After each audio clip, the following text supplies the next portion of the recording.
Friends and patriots, welcome and good evening to you. My name is Ajuri Ngelale, and I come to you from the nation's capital. This is Eagle Eye.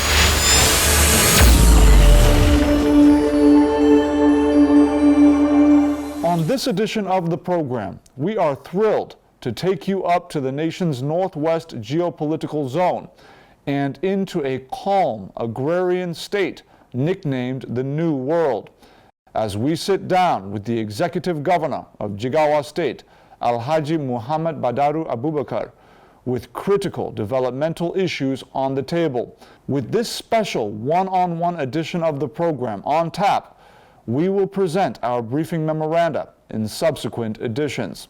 Without further ado, let's head to Dutse, the Jigawa state capital.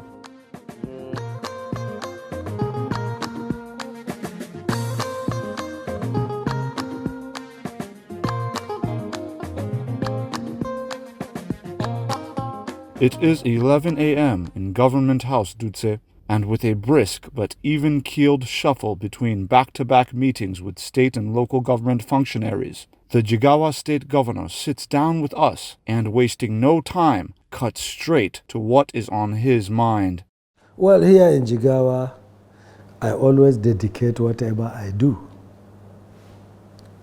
to President Muhammad Buhari, because I know without that support, I couldn't have achieved as much as I have achieved. When we came in, I inherited 16 million naira in the treasury with a bill for both purchase at the treasury not paid and ongoing project to finish them of about 114 billion. Wow.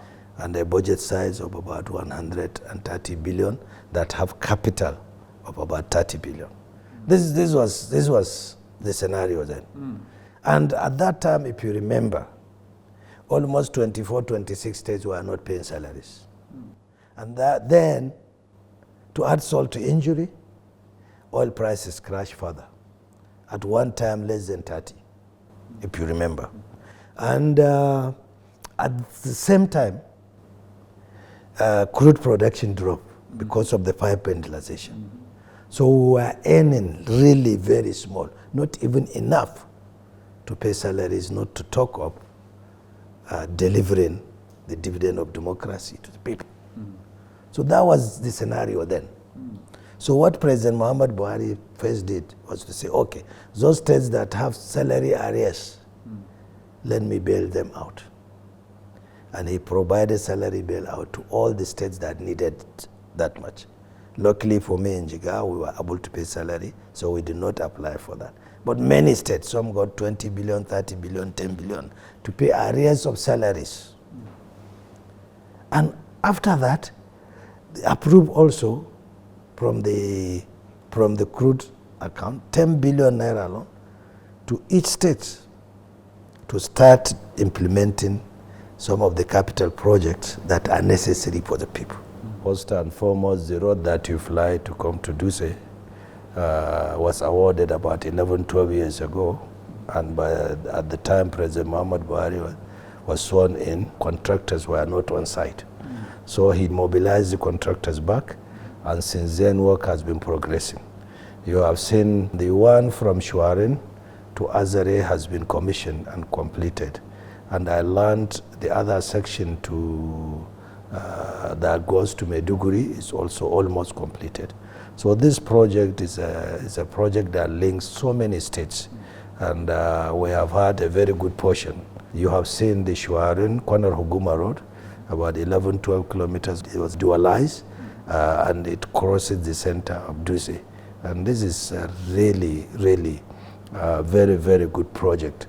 And since the inception of this administration of President Muhammad Buhari, contractors have been on site, and they have been working diligently. Most of the sections have been completed now. Gaya to Kaping Hausa in Jigawa State Road was awarded about 2 years ago, and I am sure you have visited that site. Construction is ongoing, and this road we have been begging for the reconstruction of this road for the last 20-30 years. But thanks to President Muhammad Buhari, he has awarded the contract and the road is progressing rapidly.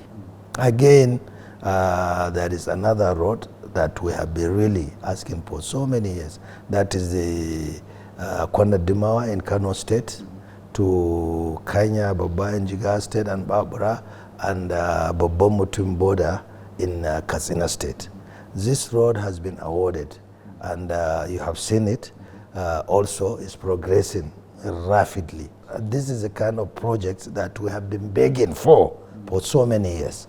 And don't forget, President Muhammad Buhari inherited a very terrible economy, and also oil prices dropped. So it was less than what they are making, maybe 1/3 of what they are making. He's able to complete the project they abandoned and implementing new ones in my state. When you come to education, we have seen tremendous development. A new college of University of Science and Technology and 2 other colleges have been approved to commence in Jigawa State. We have given the site and the clearance is in process. Maybe you have seen these sites. And money has been budgeted for these 3 institutions to start in Jigawa State. And tremendous support to even our state university. A complete faculty, water system, road network is being done in Suleilamido University by President Muhammad Buhari under extra allocation, not talk of the state fund allocation. And when you come to the Federal University, uniquely, a lot has been going on with his support. And with the support of UBEC and the state intervention, we have transformed our educational sector. We have built and republished more than 5,000 classrooms over the period. With this support, when you go to health, it's the same. The general hospital is being built in Taura by President Muhammad Buhari, and all the support that we receive in our primary health care units. Both also support to help the vulnerable was insurance for free medical treatment in most of the PHCs on irrigation infrastructure, underwater resources. Farmers will now farm without water pumps, saving money for fuel and maintenance of water pumps in their irrigation. And the same thing through Trimming project in Hadeja Valley. About 6,000 hectares have been developed, channels have been drained, and farmers are happy. When we came in 2015, we cultivate about 92,000 tons of rice. Today, Jigawa is producing 600,000 tons of rice. Wow. Because of the support that we get through Anko Boroa across all produce. We have support in rice production, sesame production, maize, corn, groundnut, and as well as cotton, so, and wheat. And we have seen tremendous improvement in the productivity of our farmers over this period. A lot of land has been brought into cultivation. Those farmers that are doing only rainy season farming are now engaged in dry season farming, some even 3-season farming in a year. And that has helped transform our economy in Jigawa State. We'll only say thank you to President Muhammad Buhari and God bless you, because Jigawa State have not seen it so good in one single administration.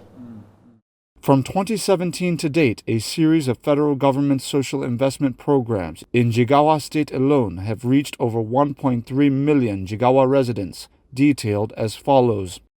Over 150,000 Trader Money beneficiaries, 167,657 conditional cash transfer beneficiaries, 925,539 school children fed by 9,673 cooks locally employed in the state under the Homegrown School Feeding Program, 24,030 N-Power beneficiaries, along with fertilizer subsidy paid to 38,137 Jigawa farmers to boost agricultural productivity in the year 2021 alone. When you look across Nigeria's northern region and you discuss with your contemporaries, particularly within the region, around some of the interventions conducted by the administration of President Muhammadu Buhari, one of the sectors that tends to come up in the national conversation is that of security, of course. And you know, what have you seen from your own vantage point in terms of the president's intervention in the defense sector to the states to ensure that there's active collaboration and synergy in dealing with some of the security threats, particularly as they affect Nigeria's northern region? Well, first of all, I want us to be fair about this whole situation. President Muhammad Buhari inherited serious security challenges in the northeast occasioned by the activities of Boko Haram. And even his enemy today will say that there is a lot of success. From bombing everywhere, you remember Boko Haram have been in Abuja, Lagos, Kano, Katsina, all the states, bombing. You are not sure when you leave your house you will come back in one piece because of the bombs all over the country. People tend to forget that. Checkpoints all over the country. You cannot move. 17 or 16 local governments taken over by Boko Haram in Borno and other states. But today, that has been reduced to the barest minimum. Of course, we also now see the banditry, the kidnapping coming up. But it is as a result of what happened before. As leaders, we have to foresee and forecast and control situation that will probably further deteriorate. Over the years, the tension between farmers and herders, the cattle rustling, the continued assault on Fulani has been there for a very long time. No government deemed it fit to tackle the problem at that time. President Muhammad Buhari came at the peak of it, at the time this tension started happening, at the time arms have reached the hands of the Fulanis and the bandits. So people tend to forget the history. In Jigawa State, I have to thank my predecessors. Both Saminu and Sule Lamido have taken Fulani seriously. They have protected them. They have allowed them the use of their grazing reserves and cattle routes, and even provide water at those cattle routes. So there is no enmity between the Fulani and the herders and the farmers. And that help in our situation today where we don't have that kind of banditry you see. So we don't see that in Jigawa State for now. And the first leaders have the foresight to know that this tension, if allowed, will escalate and consume us. Your Excellency, we hear differing accounts from the various strata of society in the northwestern geopolitical zone in particular, where, for example, in another state in the northwest, you have accusations and counter-accusations from a particular incumbent governor to some of his predecessors that indeed banditry has its roots in illicit mining and gold trade, and that there was political collusion at the time. When you hear those kinds of accusations in the public domain from some of your colleagues in the Northwest, what do you think the level of culpability is amongst political leaders in the region, both historically and perhaps maybe even presently, that would have led to or exacerbated that situation you've mentioned? Well, I cannot speculate. Really, I hear all sorts of stories around this thing, but it's not an issue of speculation. There must be proof, there must be investigation, and there must be proof for all these things to be said. But what I know today Buhari is doing his best to give security to the people. And this kind of war, check all over the world, this kind of banditry, insurgency, check all over the world, even with the sophisticated governments, how they manage them. Because no amount of military you will be able to absorb with the current money that we have, current budget of the country, that will protect every village, every hamlet, every town, every city, every corner of the states. No government will have that kind of money. Of course, there is technology, and for us to continue to provide that needed intelligence to the people. Well, you see connivance. Somebody will call bandits and tells them want to attack their own village. So all these things contribute to the insecurity. You've looked into two of the three major pillars of President Muhammadu Buhari's administration, being economy and security. Of course, the third one is a very significant one, particularly as you look back at the history of our country, which is that of anti-corruption. Understanding the kind of economic challenges we faced as a nation due to circumstances in many cases that are beyond our control, such as the pandemic, the management of resources has been very critical. What would you say about President Muhammadu Buhari's war on corruption?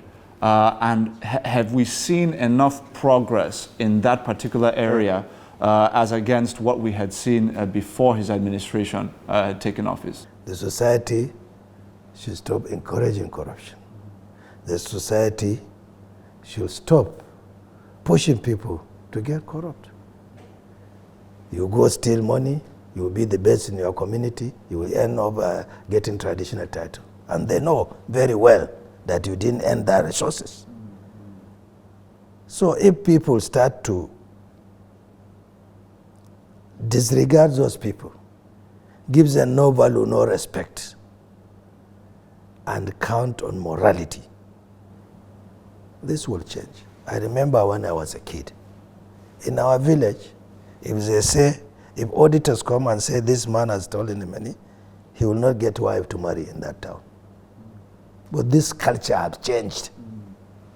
So no matter how hard people try to stop corruption, if we do not suppress it as society, it will not succeed the way we want it to succeed.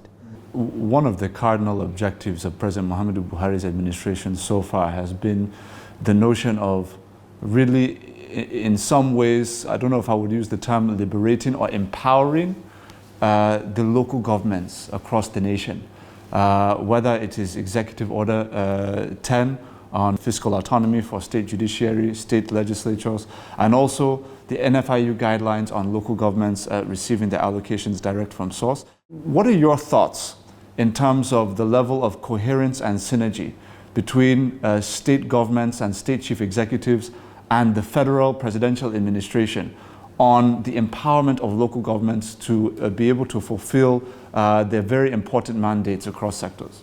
Well, I think almost all the states adhere to the guidelines.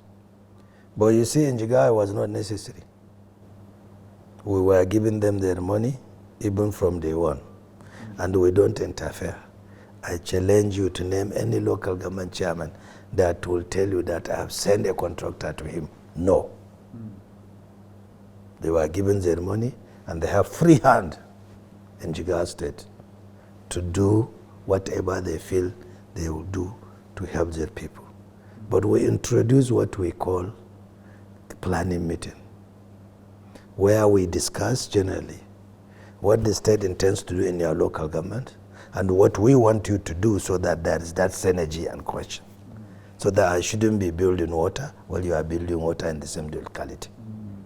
So they meet every month to look at our projects and the projects each local government wants to do. And based on their own money, they commit to doing what is the best for the people and what will bring this energy together with the people. And in such case, all the recurrent expenditure that has been that they have been spending heavily has dropped significantly for projects that will help the people. And that meeting, I started holding with them, and I do about 10 or 15 meetings with them. Then I now delegate the relevant officers to do, so that we will have that kind of synergy. But in Jigawa State, and indeed many states, we pay directly to them whatever is due to them. And there is no intervention as far as Jigawa State is concerned. And I challenge anyone to mention one time in the last 7 years that I've sent somebody to any local government chairman or local government council for contract or for any financial support or gains. No. One of the very remarkable things that even my cameraman had remarked to me during our time here in Jigawa State is how palpable the spirit and sense of freedom is amongst the people of the state. Whether you go out in the night, you go out in the morning or the afternoon, people just tend to walk around freely, and there just seems to be a very free attitude in the state. What do you attribute that to? Because as you look at some of the other states in the Federation, where you have successors, perhaps in political fight with their predecessors, etc., that has not necessarily been the case in Jigawa State, even though you're in a different political party from your predecessor. Is that part of why there's this level of harmony and relative peace in your state? When I come in and they notice that my intention is also to do the best I can for the people. All the inherited projects that I inherited from the previous administration has been concluded. Those some few, one or two, are still going on, but all of them have been completed. I did not stop or refuse to continue with one single project that was started by the previous administration. And some of the projects they designed that they intend to do were studied, and most of them have been brought into my budget, and we awarded them and are working for them. So the interest here is one. Myself, my predecessors care about the people of Jigawa State, and that's the interest. The idea is delivery, and we are delivering, and nobody should raise alarm over that. And the second thing is the fact that our one village, one project, one town, one project is all inclusive. What we do is to go to every polling unit. These people around that polling unit, ask them, name 3 projects that are most dear to you. And they have. And in this, the name, this research was done first. I sent the councillors to give me the feedback. Then I send a team from the state to give the feedback. Then I send civil society organization to give me the feedback. So I have 3 documents that says in Ward A, they need water, this, that, 3 things. 3 documents. So we look at the 3 documents, we see the recording number in priority and take one. And in almost all these polling units, 3,870 something of them, we were able to do at least one project from that 3 they gave us to do. So it's only inclusive. It's not like me providing water to a community just like that. We have a team that meet with the community and they name 3 things and we take one. So that level of consultation. And you see we are always number 1 in the last few years on budget transparency and budget delivery, because we engage all, we get feedback from people, they tell us what they want and we do with them. We try to do at least one project in every polling unit from what the people want. And that brings us closer to them. And that is why you can see me working freely in the market, chatting with people. That is why you can see me going to towns myself, walking around, eating with them, drinking with them, and laughing with them. Because there is that synergy, there is that understanding that this is what we can do. And from time to time, we tell people what we get and what we do with the money. So they know President Muhammadu Buhari has come to be the face of the progressive movement in Nigeria, focusing on tenets of social justice, really dealing with issues affecting people. What is your definition of progressivism in the country, and how do you think it applies to tangible service delivery in terms of governance and administration, both at the national and subnational levels in the country? For us, I think majorly is being engaged with the people the way we do. It's their resources, it's their government. Let them tell you what they want you to do and engage them. Where they advise you to do wrong, you tell them this is wrong, this is the reason, and reason. Because sometimes people that are not really in the governance come with ideas that they think this must be done. For instance, I had a group that comes to me. They said, you have to build huge buildings for legacy, what they call legacy project. I say, the legacy project is not some building you will see. It's how many lives you have changed. It's how well you do in education, how well you do in their health. Most of these things are not visible and are not something that you will see immediately. So I said, like what? They said I have to do tunnel and overhead bridge and this in Duse here. I said, but why is the traffic? How do I spend 10, 15 billion in bridges and this, and there is no traffic for now? It's better to spend that money in making sure there is enough drinking water. Or create gravity irrigation program so that people will make money from it. It's not something that people will see as fancy. So I think being progressive is being able to identify and talk to the people. We have managed to attain a target of 1 PHC per ward, except in Hadejia, where the whole wards are in one place. So before I finish here, we will try to have at least 1 general hospital per constituency, making 30 from 12. Wow. 2 additional specialist hospitals. Is that not legacy? Say, yeah, but people like to see me build it. I said, but you are right. So this is what I call the progressive thought. We appreciated a very insightful encounter in Jigawa State, and I hope you enjoyed learning as much as we did. Share your thoughts and constructive comments with us on the Eagle Eye Facebook and Instagram page. As I always do, I have enjoyed this time with you, and I thank you for your viewership. I look forward to your company as I host you once again next week at this same time on this network. Until next time, may God Almighty go with you, and as eagles, may we all soar and lift our nation high as we do.